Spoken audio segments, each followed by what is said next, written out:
One day I'm gonna be everything I wanna be. I don't let it get the most of me. One day I'm gonna be free. I wanna be everything I'm gonna be. My future right in front of me. One day I'm gonna be free. I wanna be free, then let me be free. From the depths of darkness, a voice emerges, a host with a fire burning in his soul. With a heart steel and a spirit unbroken, he rides on two wheels ready to claim his throne. Amidst the chaos and the thunderous roar, insane wheels rise as a force to be reckoned with. Fueled by the power that only metal can bestow, he takes his stand, refusing to submit. Insane wheels hear his battle cry. Metal and mayhem will never die. Originals report he paves his way. More legend in the making, day by day.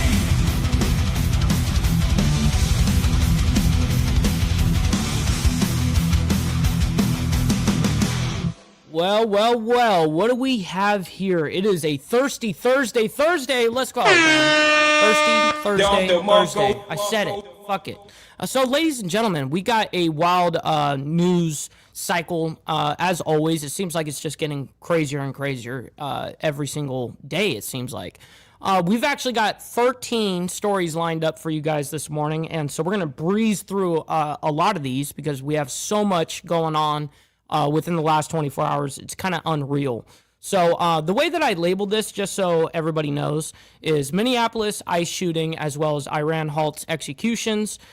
Trump meets with Venezuela's Machado. I don't know how you say that word, so you guys are going to have to excuse me. So, anyways, that is what the title is, but that doesn't consolidate everything. So I'm going to tell you guys what we're going to be discussing right now.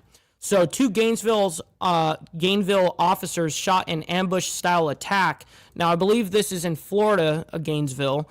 It says two Gainesville police officers were hurt in an officer-involved shooting after responding to another reported shooting Wednesday morning. So, that is in Florida. And then we have Iran warns of retaliation as U.S. withdraws troops in the Middle East. And yes, we discussed the withdrawal of those troops yesterday. As well as U.S. announces launch of Phase 2 of Gaza peace plan. And I'm not really sure what that all involves. So we're going to figure that out together, obviously. Trump on Iran, no plans for executions. That's the quote anyways.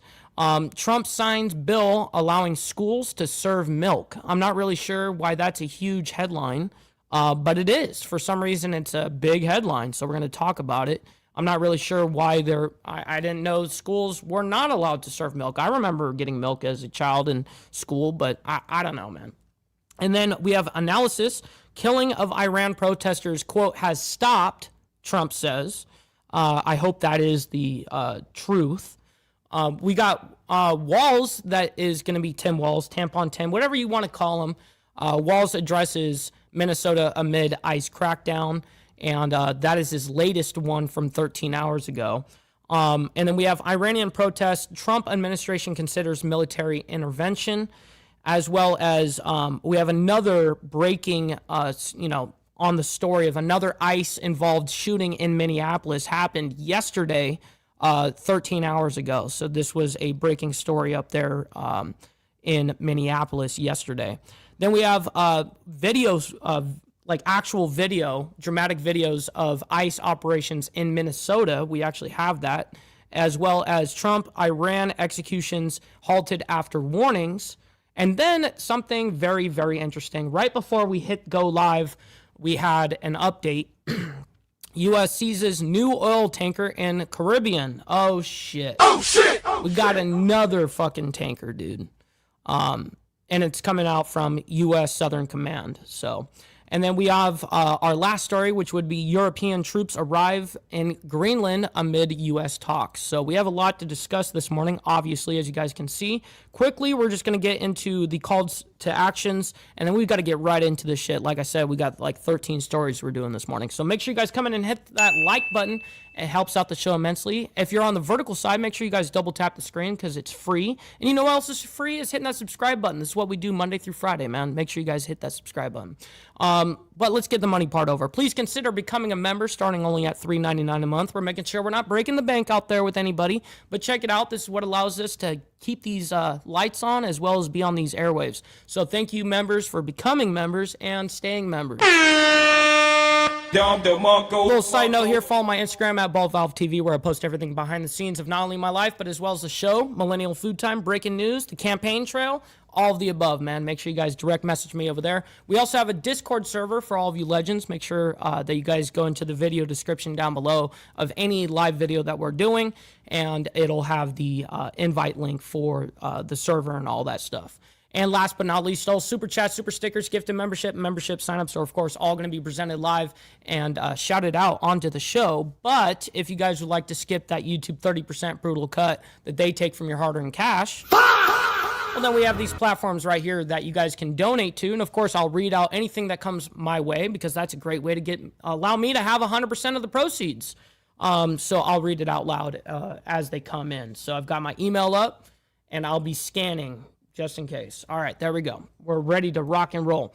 Great to see everyone in the chat, man. Real quick, I'm going to say hi, and then we got to get right into this. We got Steve Easy in the building as well as Naomi. Good morning to you guys. We got Roger as well. Good morning, good morning. We got Easy Frank in the building as well as Mountain Woman. Good morning. We got Scramble North in the building as well. Thank you very much for hanging out with us this morning on this thirsty Thursday morning. We got Rabbit of Chaos. Good morning to you. We got Brendan Smith as well. Jimmy Mack, good morning. We got Trouble in the building. Yes, sir, my man. Great to see you in the chat, bro. We got Big Dan as well. And I think I might be wrong, but let me go ahead and see if I can even see on my side. It's not showing yet, but I'm sure it already did happen. But Motobomb, I was on his show this morning, and can't thank him enough for having me on as when I'm able to appear. And thank you for also rating us this morning. So I very much appreciate that. We got Prez as well. Good morning to you, kind sir. Great to see you. We got, let's see. Yes, hit that like button by hitting that double taps on the screen, bro. Absolutely. We got Dylan Patterson as well as Steve Posey. Thank you guys for hanging out with us this morning. We got Virginia Chaos. Great to see you back in the chat. Charles Darwin from Down Under, by the way, in Australia, saying, looking for Lucy. I heard that. She's hanging around. She's a little crazy this morning. We got Joseph up there in Canada, our favorite snow Mexican, saying, stop the cap, sir. Stop the cap. Great to see you in the chat, bro. Milk is a headline. Yes, I swear to God. Whole milk. Oh, whole milk. Got you. We got KP in the building saying real milk. Heard that. Get that oil, Jimmy Mack says. So, guys, we're gonna have to get right into this. We got so much shit to go into. 13 stories, and we're gonna be skipping through a lot of the quote-unquote BS. Anything that is not gonna be factual to us. Of course, we're just gonna move on from it. So.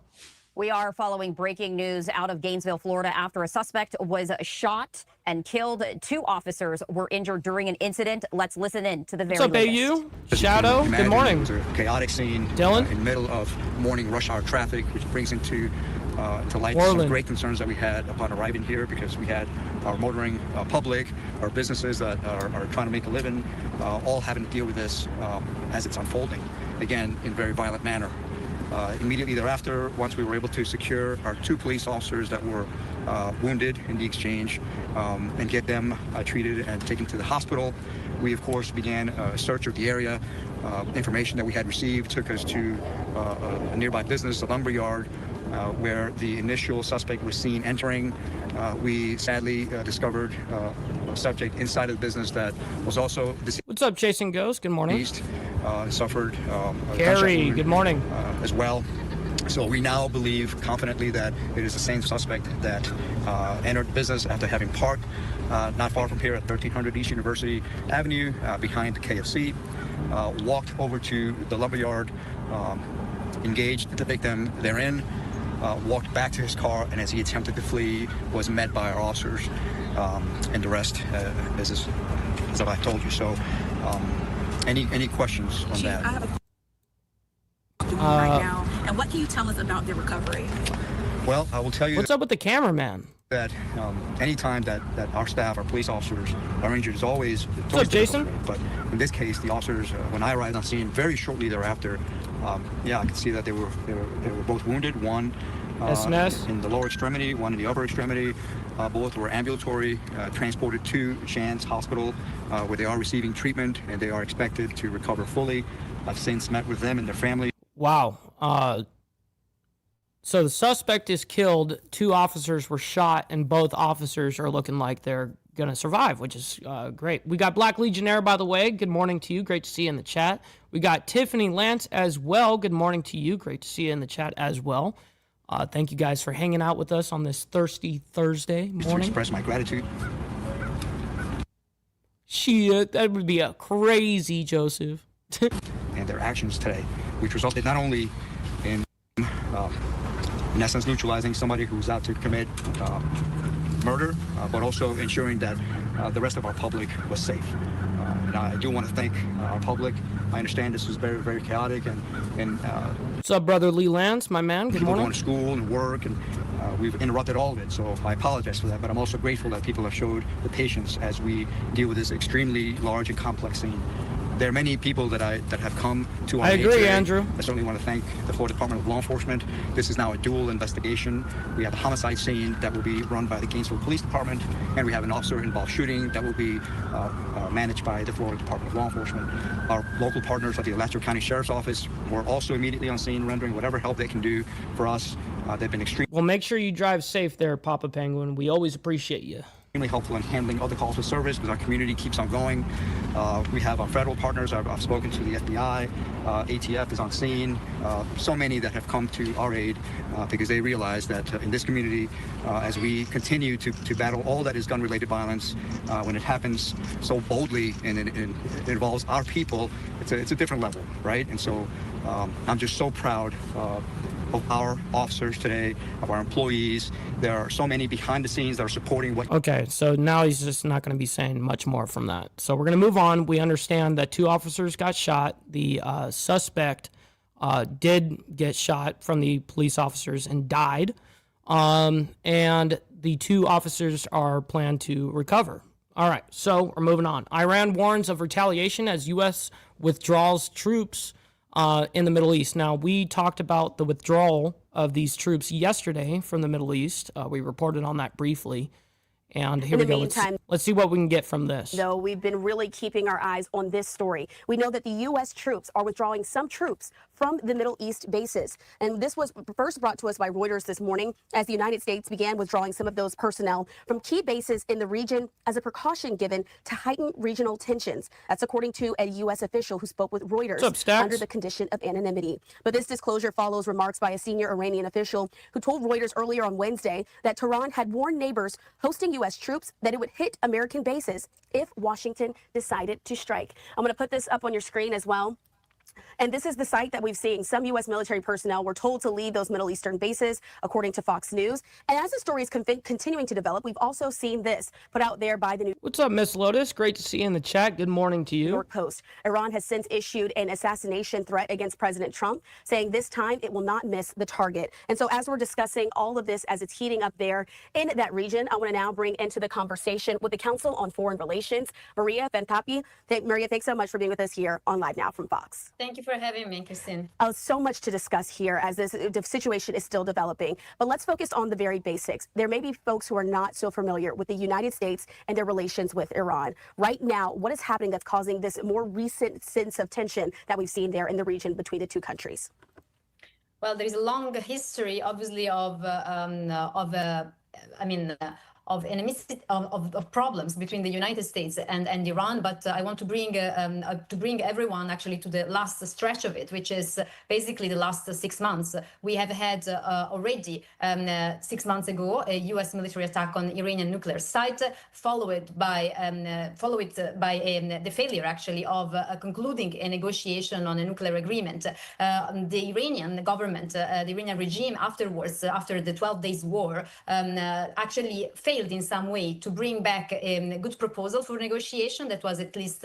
What's up, old Mac? Great to see you in the chat, my man. Good morning to you. Great to see you. A proposal that could be acceptable to the United States. What's up, Lily? This led also to a situation of stalemate. Everyone after that attack, that U.S. military attack and the Israel attack on Iran actually felt that war is going to come back precisely because diplomacy was not anymore an option.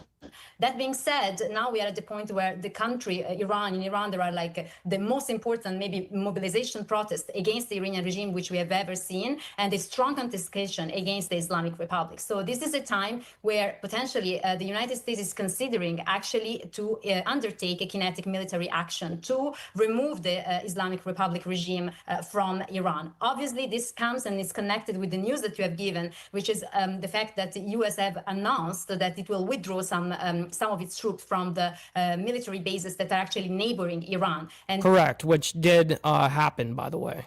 These bases are actually in Gulf states, Arab Gulf states.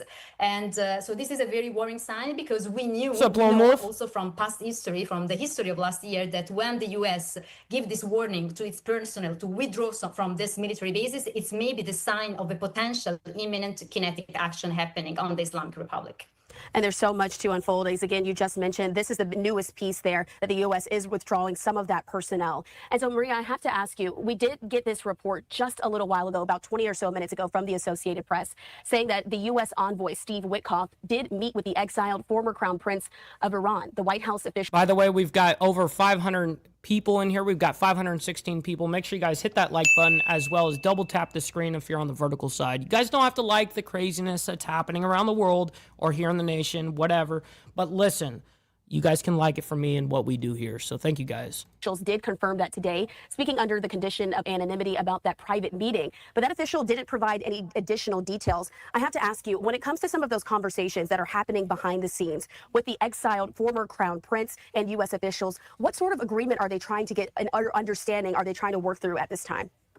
Sure. Well, the problem is that if... And this is the last question that I'm going to take from this chick right here, and then we got to move on. There is really a seriousness from the United States to actually undertake a regime removal. There might be also a potential discussion on what comes next. And to a certain extent, the former crown, to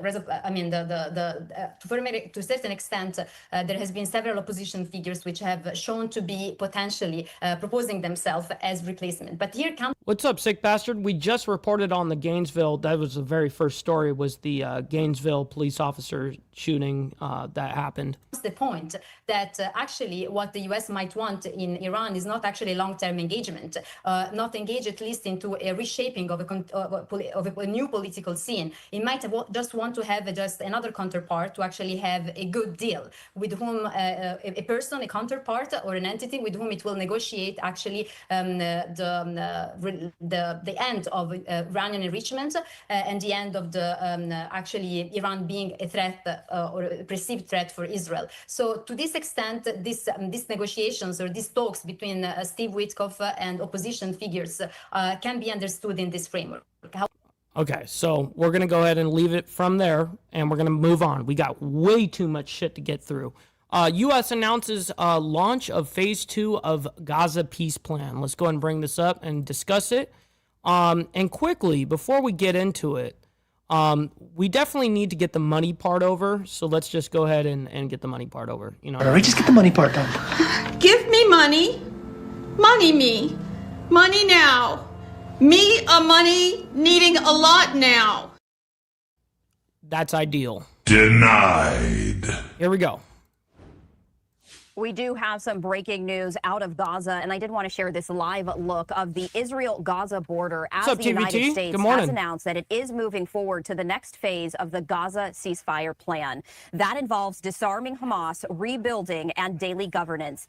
Trump's special envoy, Steve Witkoff, taking to social media to say that the ceasefire deal was entering a phase focused on demilitarizing Gaza, establishing a technocratic government, and reconstruction. In that post, which we're going to read in just a moment, Witkoff did not offer any details about the new transitional Palestinian administration that would govern Gaza. The White House also not immediately offering any details, although Witkoff said that the U.S. expects Hamas to immediately return the final deceased hostage. What's up, Doomerang? And yes, there is this one last hostage that truly I believe that they just lost him.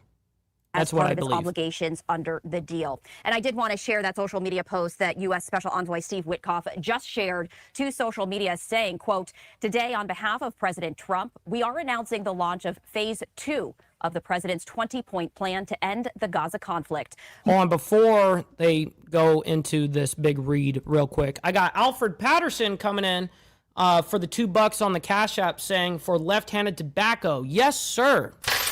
Absolutely. Thank you for making it rain on the Cash App, my man. I've got my left-handed tobacco right here. Go ahead and pop that bad boy open. You know what I mean? And also, we got Glare 1%er in the building for the $4.99. Send for the wig payments. Yes, sir. Feels good to be a G.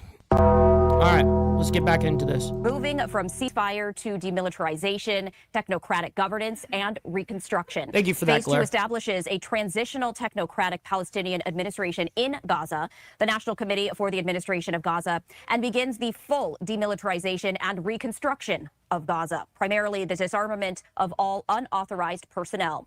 The U.S. expects... What's up, Bob, up there in Canada? My man, good morning to you. Great to see you in the chat. Your thirsty Thursday morning. Hopefully it's going well. Hamas to comply fully with its obligations, including the immediate return of the final deceased hostage. Failure to do so will bring serious consequences. Importantly, Phase 1 delivered historic humanitarian aid, maintained the ceasefire, returned all living hostages, and the remains of 27 of the 28 deceased hostages. Damn. And we got Brother Lee coming in with the $2 on the Cash App as well, saying, yes, sir. Absolutely. Thank you for that. We are deeply grateful to Egypt, Turkey, and Qatar for their indispensable mediation efforts that made all progress to date possible. We are continuing to gather reaction, and we will share more reaction as it comes in right here on Live Now from Fox. Of course. Now, we're going to move on because that was a quick update, which is perfect. Trump on Iran, no plans for executions, it says. So let's go ahead and bring it up, and we'll discuss it. Bam. We have... Okay, we're also going to get into this here in a second, too, regards to Trump to sign a bill allowing schools to offer whole milk and 2% milk. We're going to see that in the very next clip here. This is only a minute. We're notified and pretty strongly, but we'll find out what that all means. But we've been told that the killing in Iran is stopping, and it's stopped, and it's stopping. And there's no plan for executions or executions. So I've been told that a good authority. We'll find out about it. I'm sure if it happens... What's up, Stacks, my man? Hopefully you're enjoying the morning so far. We'll be very upset, including you will be very upset, but that's just gotten to me, some information that the killing has stopped, that the executions have stopped. They're not going to have an execution, which a lot of people were talking about for the last couple of days. Today was going to be the day of execution. And another piece of information that I think is very important is the leaker has been found and is in jail right now. Yeah, right now we've got 815 people in here. Make sure you guys hit that like button, double tap the screen, man. I very much appreciate your laborious work. Thank you. And that's the leaker on Venezuela. We had a very bad leaker. So there could be some others, and we'll let you know about that. We're out on that trail. But the leaker has been found, and the leaker's in jail. And will probably be in jail for a long time. Let's see what happens. All right. So now we're going to get into the whole milk thing, right? So let me go ahead and bring this up, and then we'll quickly discuss it, and then we're getting right into the next. Let's listen in. We're not going to be listening to this whole 44-minute speech. We ain't doing that. Hello, everybody. Thank you very much. You see that beautiful milk? That's what we're here for. We're going to be discussing milk and whole milk and how good it is and how nourishing. And these people all come from beautiful farms. They have a wonderful life. And they're happier today than they would have been if we didn't sign this. So we'll be talking about that in a second. Will, could you read the first two items, and we're going to get going after that. And we'll be talking about a couple of things. We have some news on Iran, which we're going to talk about. So shortly before you all came in, the president signed two executive actions. The first is the result of a Section 232 trade investigation into critical minerals supplies. What it does is it sets up a mechanism. Which critical mineral supplies? A process by which the United States will seek to secure its international supply chain of critical minerals and critical mineral-derived products. The second is actually the result of another Section 232 trade investigation, this one into semiconductors. It sets up a two-phase process. Under the first phase, semiconductors that are imported into the United States of America that are not then used domestically to build out our AI or computing architecture here will be subject to a 25% tariff. So, for example, semiconductors that were transshipped through the United States to other foreign countries would be subject to that 25% tariff. But those are two executive actions that the president reviewed shortly before you all came in. So they're going to sell. We've got 1,185 people in here. Make sure you guys double tap the screen and hit the like button. I very much appreciate that. And send money. Absolutely. Chips, basically, and it's a chip. It's not the highest level, but it's a very good level. And China wants them, and other people want them. And we're going to be making 25% on the sale of those chips, basically. So we're allowing them to do it, but the United States is getting 25% of the chips in terms of the dollar value, and I think it's a very good deal, great deal. They're taking billions of dollars, and they've done a fantastic job. But it's not the Blackwell or the Rubin; those are the two top. But it's a very good chip, and people want it, and we think it's in our best interest to do. And we have some other little things to talk about. Maybe we'll start that first. Should I start that first? I think they're going to want me to. I have a feeling they're going to want me to. We have been notified, and pretty strongly, but we'll find out what that all means. But we've been told that the killing in Iran is stopping, and it's stopped, and it's stopping. And there's no plan for executions or executions. So I've been told that on good authority. We'll find out about it. I'm sure if it happens, we'll all be very upset, including you will be very upset, but that's just gotten to me, some information that the killing has stopped, that the executions have stopped. They're not going to have an execution, which a lot of people were talking about for the last couple of days. Today was going to be the day of execution. And yeah, I read them out loud already, Tiffany. Another piece of information that I think is very important is the leaker has been found and is in jail right now. And that's the leaker on Venezuela. And a very bad leaker. So there could be some others, and we'll let you know about that. We're out on their trail, but the leaker has been found. Yeah, I think, silver just got added, or gold was already added, but now it's silver that just got added, where you see the big, it's the United States admitting we cannot have daily life without silver. And the leaker's in jail. And we'll probably be in jail for a long time. We'll see what happens. So we'll let you know. We'll keep you apprised as to what's going to happen with that. And I want to thank all of the incredible people behind me, political people, both Republicans and Democrats, because they like whole milk. Whether you're a Democrat or a Republican, whole milk is, right? That's a great thing. The senator was in the office many years ago. It feels like many years ago, but quite a while ago, right at the beginning of my first term. Yeah, with Elijah Cummings. Right, with Elijah, a very good person. You and I had a good relationship with him. At that time, I think you were a congressman, and you've made a lot of progress. You've done very well. Some would disagree. No, I don't disagree. I think you've done a great job. But it's great to have you here again. Thank you. We appreciate it. So today, I'm delighted to sign the Whole Milk for Healthy Kids Act into law, which is a very important thing for our farmers, and I think maybe more important for our people, the people that drink milk. Mm-hmm. This is the first. What's up, Tony? Good morning. Bill signing of the new year, and it will ensure that millions of school-aged children have access to high-quality milk as we make America healthy again. I want to thank Secretary of Agriculture Brooke Rollins, who's behind me, Secretary of Health and Human Services Robert F. Kennedy Jr., Senators John Bozeman and Mike Crapo, Roger Marshall, Peter Welch, as well as Representative GT Thompson. Oh, I'm way ahead of you on that, Frank. Absolutely. I got in considering early. Absolutely. And Tim Wahlberg, all great people. Also with us today is USDA National Nutrition Advisor, Dr. Ben Carson, my friend for a long time. We went head to head, and it was not easy going head to head with Ben. What is Ben? He's a great guy. He still looks good. That's because he drinks a lot of milk. And some of our nation's wonderful dairy farmers and their children, they're going to be farmers for a long time, we hope. As it currently stands, schools participating in the National School Lunch Program are only able to offer students low or non-fat milk options. That was changed during the Obama administration, and a lot of people disagreed with it at the time. With this legislation, schools will finally be able to expand their offerings to include nutritious whole milk. It's actually a legal definition, whole milk.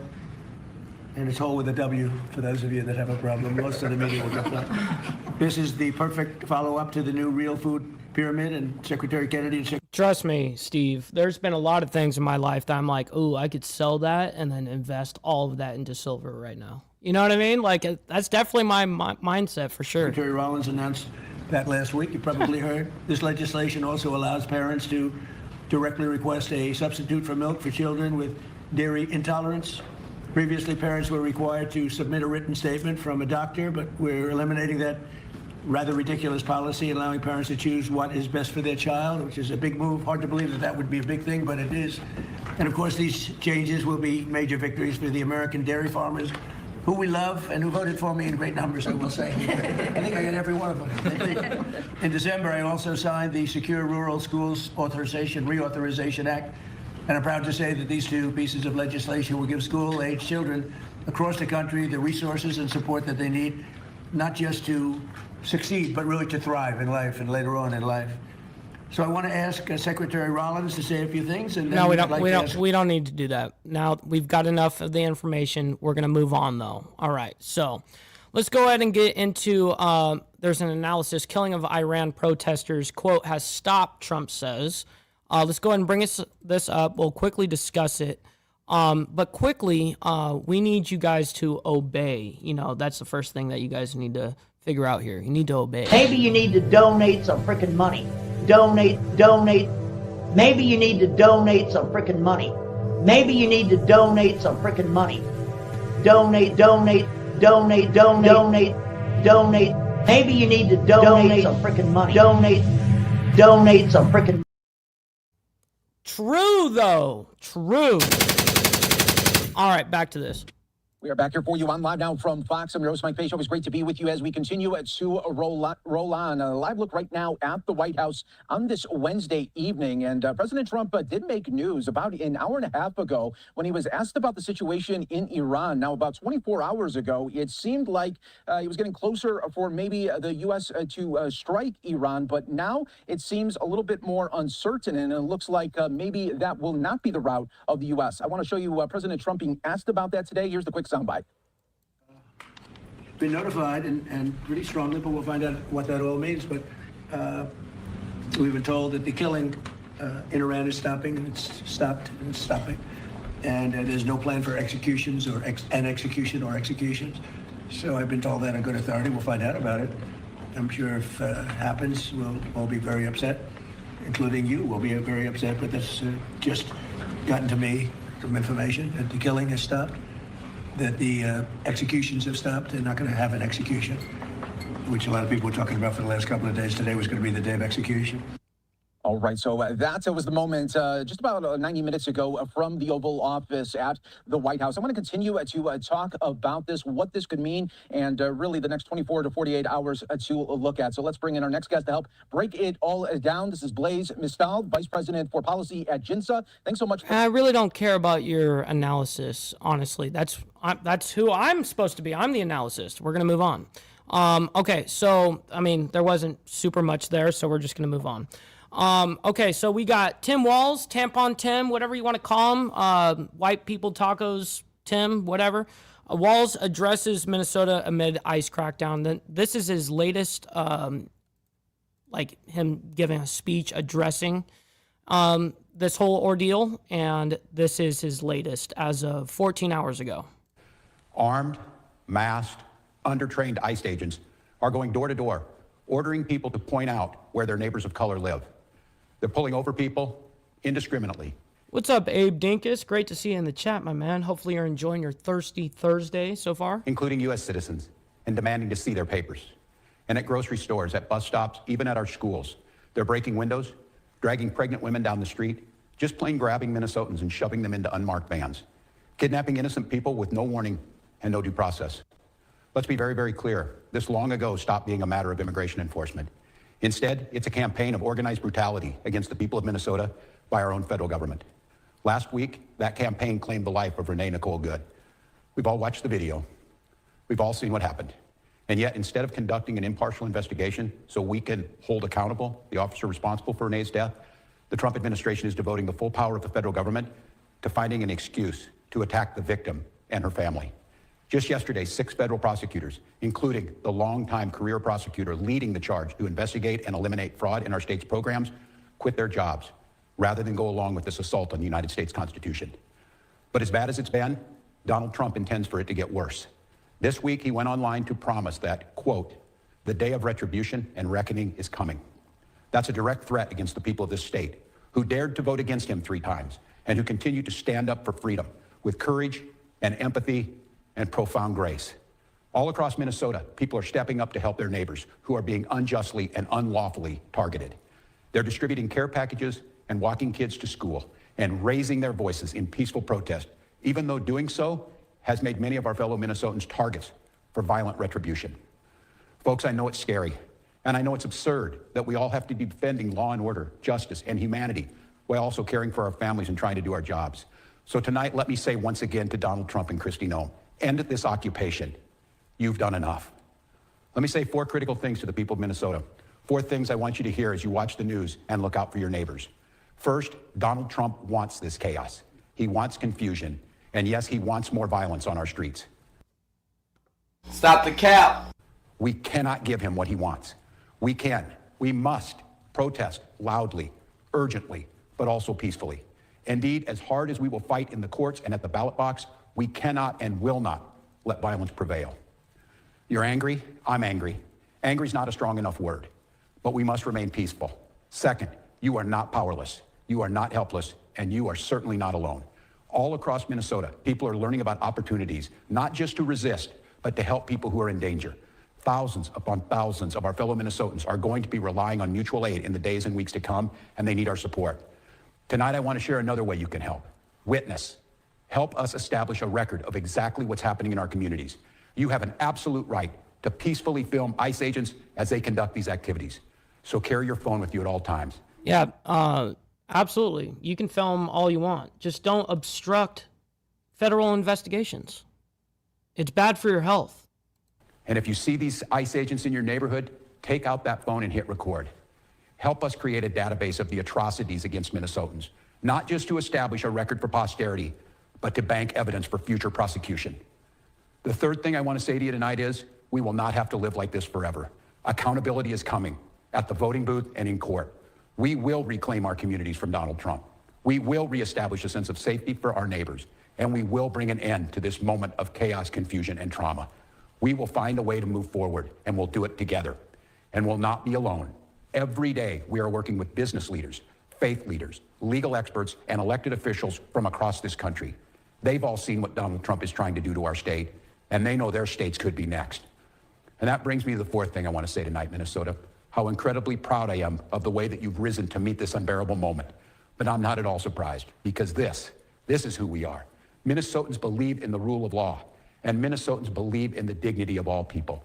We're a place where there's room for everybody, no matter who you are or who you love or where you came from. A place where we feed our kids, we take care of our neighbors, and we look out for those in the shadows of life. We're an island of decency in a country being driven towards cruelty. We will remain an island of decency, of justice, of community, of peace.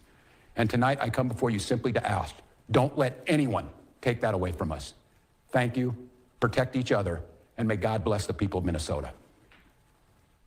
Man, that was some serious cope.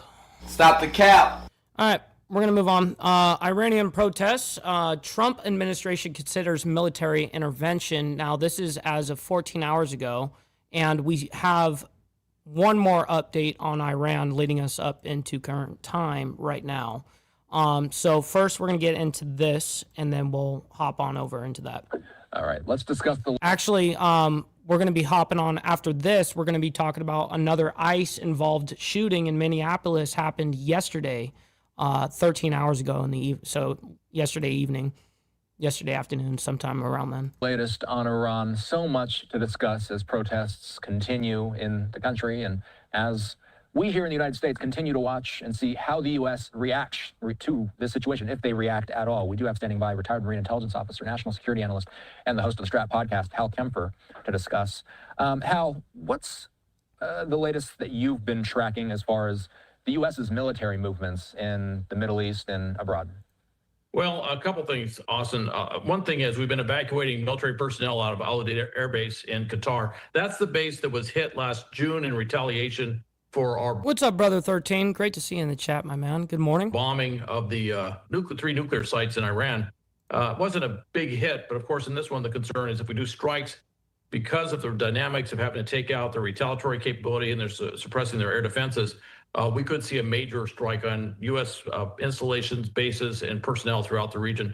So that was one. The other one that just came in is that the Abraham Lincoln Carrier Task Force Group is heading out from the Pacific and heading over to what we think might be the Middle East to sit on station to stand by. And that would provide tremendous capability. Of course, the Gerald R. Ford Carrier Task Force Group, which is our most advanced carrier, tremendously capable carrier, is sitting on station off Venezuela. Otherwise, it might be in the Middle East. So we're having to do some movement around of carrier task forces to cover that new need, I would say, that new requirement for possible operations in and around Iran.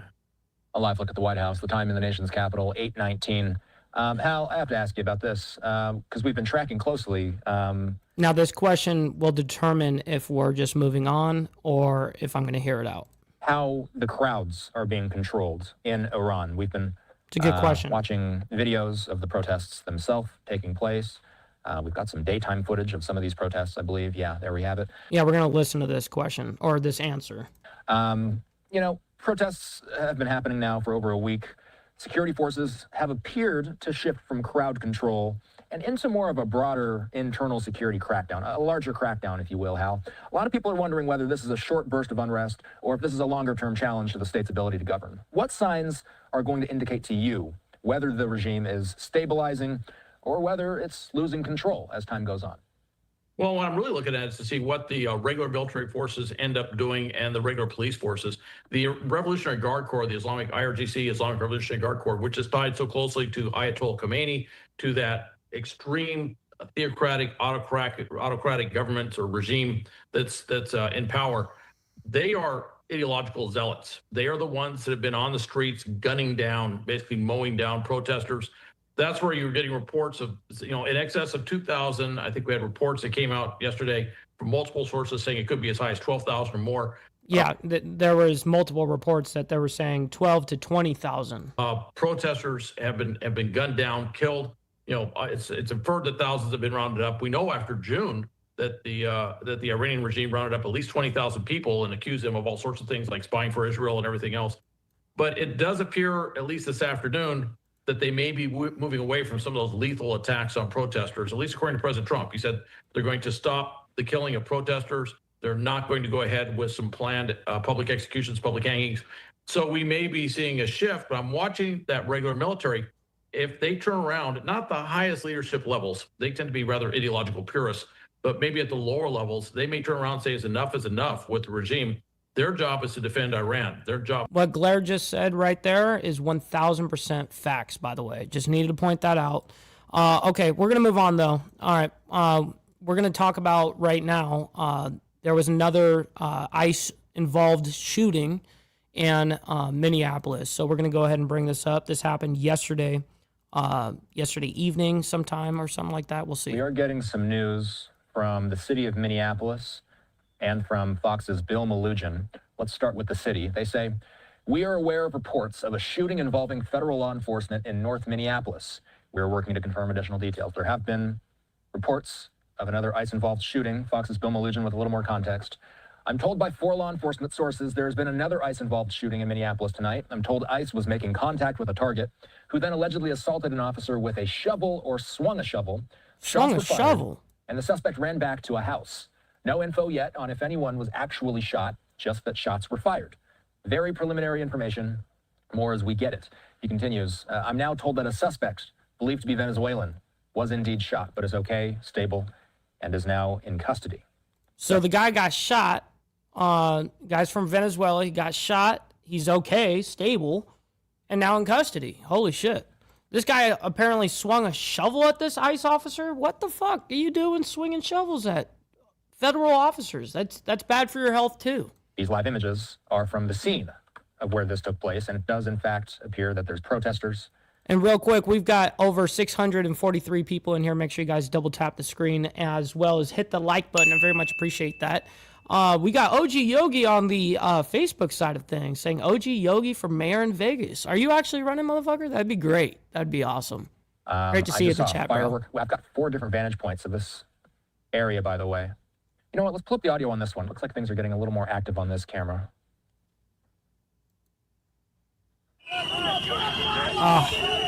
Man, please, with the whistles.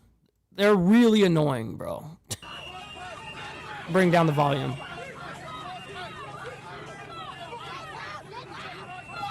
Unclear to me if this is in the exact area or how close this protest is to the area where that shooting or that shots fired incident took place.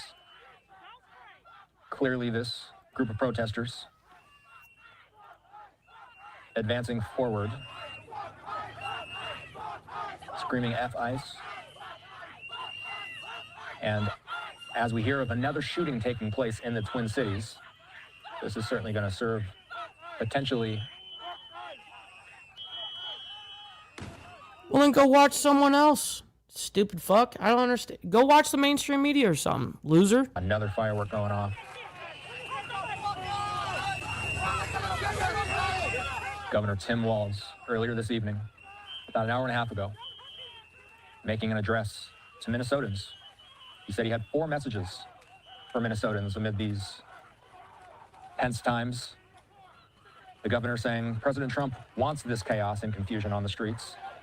And he also said protesters need to be peaceful. It did appear to me like they were throwing some snow at those officers. And that's something that we've been seeing for days now as these demonstrations continue in Minneapolis. In some cases, ICE shit's getting out. It's wild out there, man. Officials. Another firework going off. Sometimes the police will throw flashbangs, by the way, in an effort to disperse unlawful assemblies. Okay, looks like some of those, and that might have been a flashbang right there, actually. I just saw some of those demonstrators running away.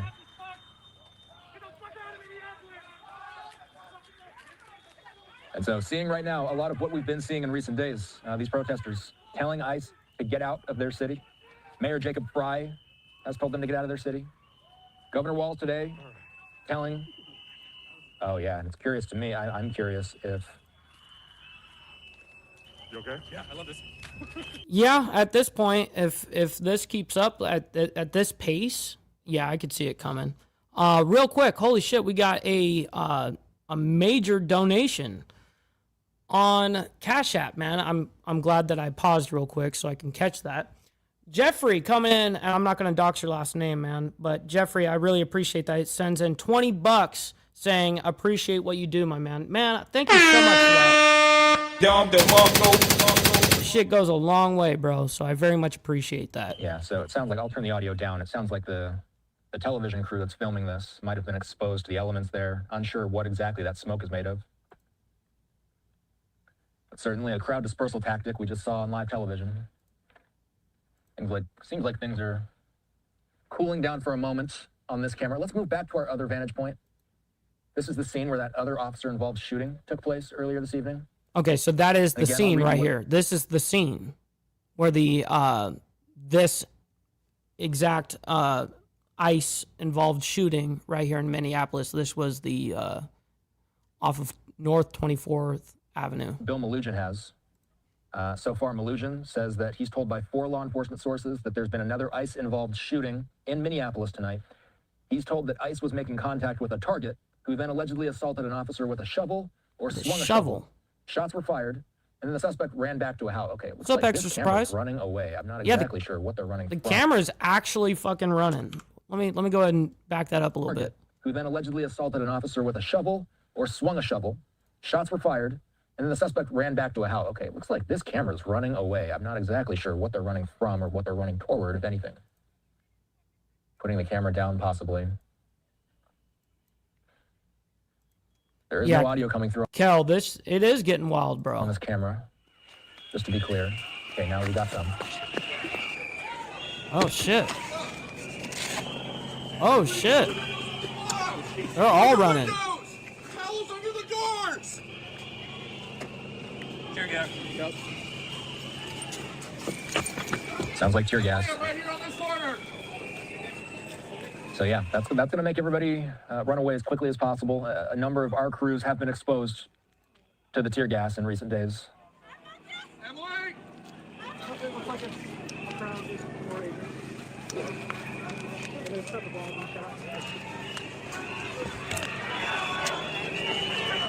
Not uncommon, you see protesters carrying milk with them for these moments. Looks like one of those officers. Yeah, for their eyes. Absolutely. All right, we're going to move on, though. Okay, so we got more dramatic videos of ICE operations in Minnesota. Let's go ahead and bring this up. We'll go ahead and discuss it. And real quick, before we get into it, man, make sure you guys hit that like button. We've got 788 people in here. Double tap the screen on the vertical side. I very much appreciate your laborious work. And also, embrace your fuck-ups. Don't beat yourself up over past mistakes. You are going to fuck up again in the future, quite possibly in a most spectacular fashion. Why worry about yesterday's fuck-ups when you have tomorrow's fuck-ups to look forward to? You are a fuck-up, and fucking up is part of your growth process. Embrace the process. Embrace the process. Oh my God. All right, here we go. Good for you. Good for you. Don't move. Put your hands in your pocket. Put your hands in your pocket. You gotta move. Get out of the way. I don't pose. Damn, that is loud as fuck. We are bringing that down.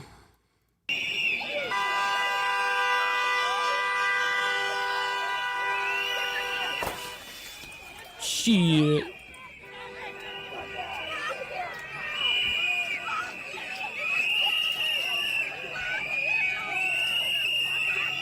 Let me just for everyone that's in these ICE riots and these protests, whatever, demonstrations, let me just give you guys a little word of advice, little piece of advice here. Lose the whistle thing, because no one wants to watch that shit. No one wants to hear it. It's fucking lame. It's really hard to listen to. So don't you want to bring attention to this? You want people like me talking about it, don't you? Well, what the fuck, man? Like, have it where we can actually listen to it. And real quick, we got Virginia Chaos coming in the building, becoming a member. Let's fucking go. I very much appreciate that, kind sir.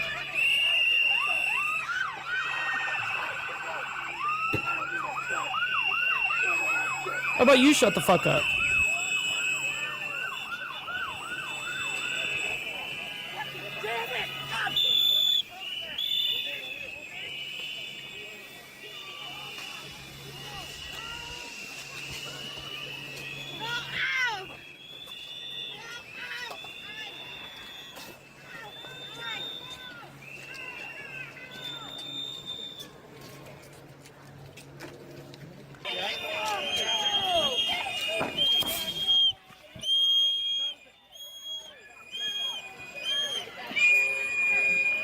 Yeah, the difference is, Andrew, I do it once in a blue moon.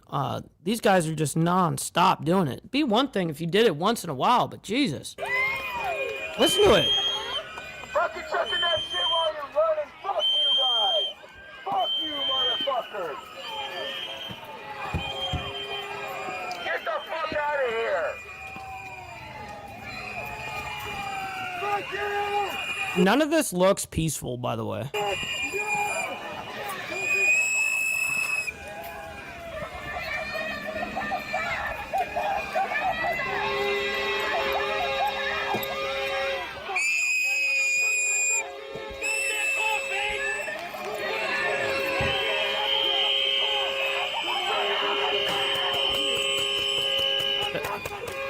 Pepper balls. It doesn't even fucking bother us. Drive the fuck away. Fuck you. Kicking the car, hitting the car, doing nothing.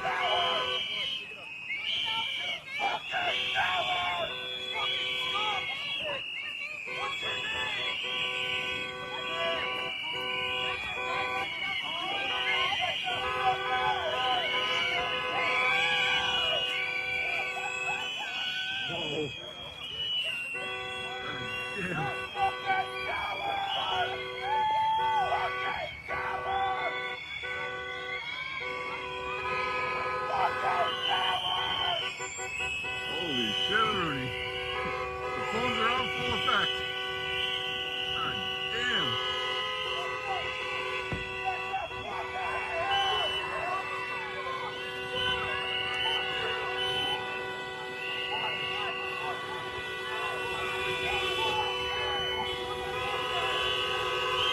Get back to my car.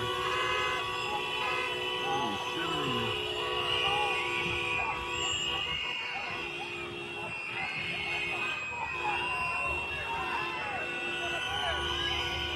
Pussies!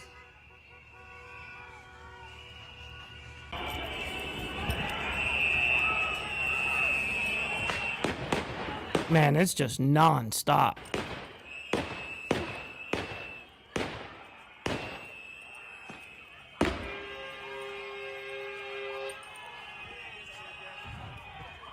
Way annoying, Jimmy.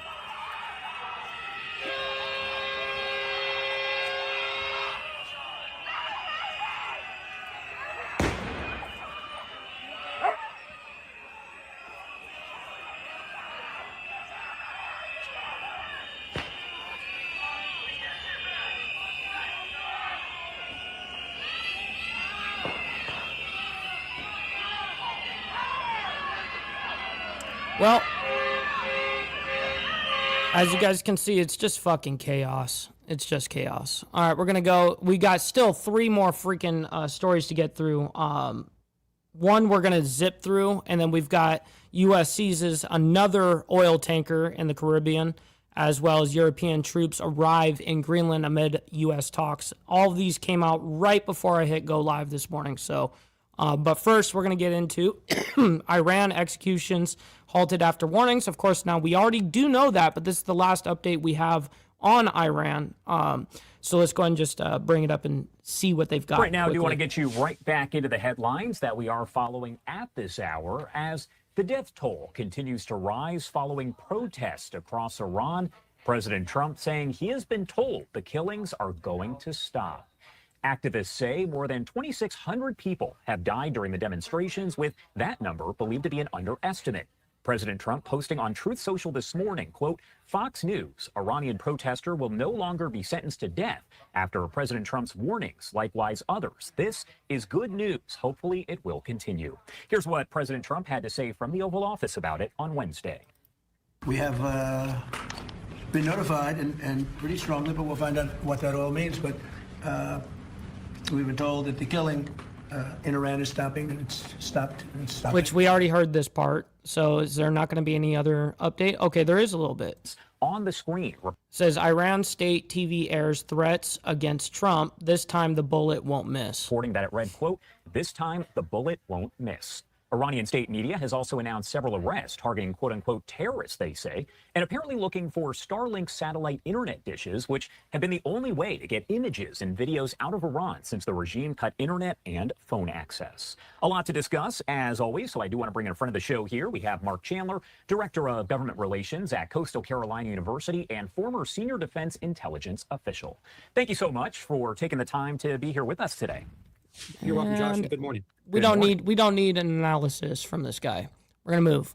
Okay, U.S. seizes new oil tanker in Caribbean. This is a very quick update. It's only 2 minutes long. Let's get right into it. Take a look at this message coming in from the U.S. Southern Command. The type kind of hard to read, but it does say, through Op Southern Spear, the Department of War is unwavering in its mission to crush illicit activity in the Western Hemisphere in partnership with the Coast Guard through DHS and the DOJ. In another pre-dawn action, Marines and sailors from Joint Task Force Southern Spear, in support of the Department of Homeland Security, launched from the USS Gerald R. Ford and apprehended motor tanker Veronica without incident. I do want to pop up that video that's there on the left-hand side of your screen full so you can get a better view of the video of the seizure. Again, on the bottom, you did see today's date, and on the top, unclassified video released by officials. Now, the Veronica is the latest tanker operating in defiance of President Trump's established quarantine of sanctioned vessels in the Caribbean, proving the effectiveness of Operation Southern Spear yet again. That is according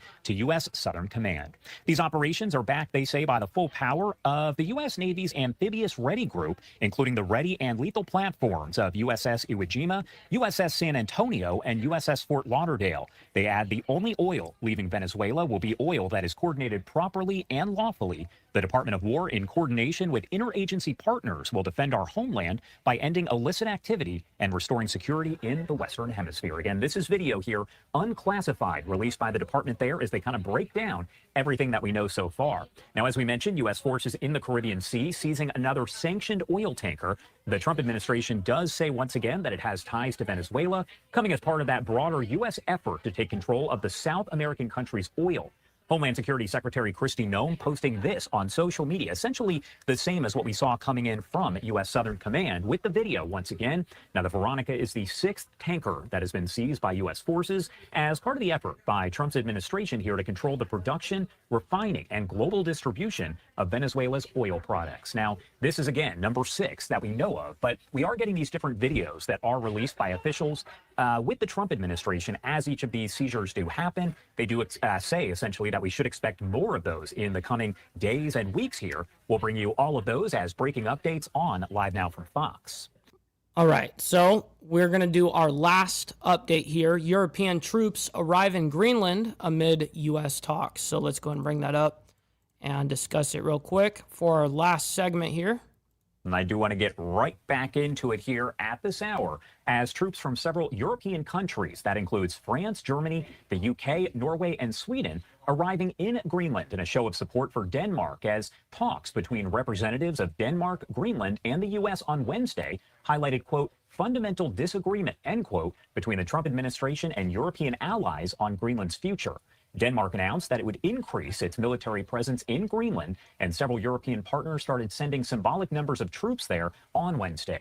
The troop movements were intended to portray unity among Europeans and send a signal to President Trump that an American takeover of Greenland is not necessary, as NATO together can safeguard the security of Greenland amid rising Russian and Chinese interests. There is so much to this, so I do want to bring in Ron Dole, professor of history at Florida State University, to talk much more about all of this. Ron, thank you so much for taking the time to be here this morning. It's good to be with you. All right, so I do want to get right into it here and talk about any sort of maybe historical precedent that does exist for a potential U.S. takeover of Greenland. The U.S. has long been very interested in Greenland. The first attempt to purchase Greenland, to acquire it, came after the U.S. Civil War, after the purchase of Alaska. There were other attempts in the beginning of the 20th century, but the real interest that the U.S. had in Greenland grew during World War II and then during the Cold War. The idea of... Yeah, it's, if you just look on the map, on a geographical landscape, right? Greenland is right in between Russia and the United States. So that's a main source of why they're talking about national security. Have a buffer between Russia like that. That's number one. Then number two, of course, is any of the, whether it be metals of precious metals, oil, resources, shit like that, of course, follows. Acquiring Greenland back then, throughout the Cold War, was one of negotiation, of working with Danish authorities. The U.S. had been given permission to operate in Greenland once Germany had taken over Denmark at the beginning of World War II in 1940. And the agreement was that the U.S. could continue to operate in Greenland until the situation resolved itself and there was a larger peace that would allow the resumption of earlier agreements. And we are decades after that point, and that larger agreement and subsequent ones still hold. Looking into all of this a little bit deeper, the big question that a lot of people have asked is, why does the U.S. want Greenland in the first place? What can you kind of break down for folks out there? There's a long issue involving national security. Back when aircraft couldn't go entirely across the Atlantic Ocean, routes that went through Greenland in the center between the North American and the Eurasian continent made Greenland particularly strategic. Indeed, just after World War II, one of the ways Greenland was referred to as the world's largest stationary aircraft carrier. But there were also interests in using Greenland to monitor signals from the Soviet Union, as after 1947, the Soviet Union became the center of the emerging Cold War. That is on the national security side. Greenland became, of course, the home to the Thule Air Force Base in the far northwest corner of Greenland, one of the largest air bases ever built. But there were also some minerals that were important. Cryolite mining in the southern tip of Greenland was really important for aluminum manufacturing. Think back to aircraft, World War II. Greenland served both of those realms. What sort of limitations exist? And we kind of went into this a little bit, but limitations for the U.S. or really anyone to acquire a location like Greenland when you talk about international law and things of that nature?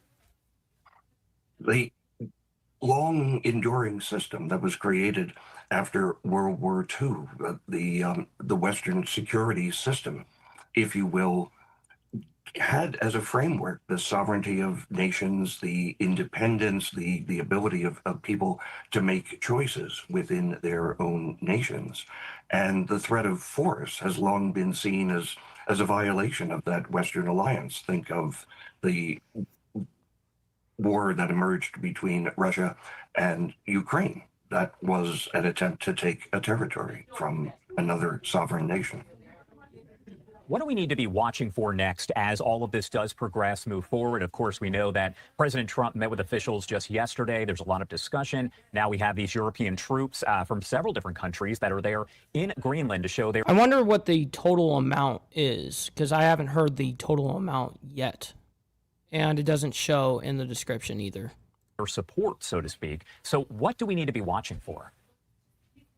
I think, among other things, we need to see how the people of Greenland and Denmark feel about the shift in attitude towards United States and United States policy.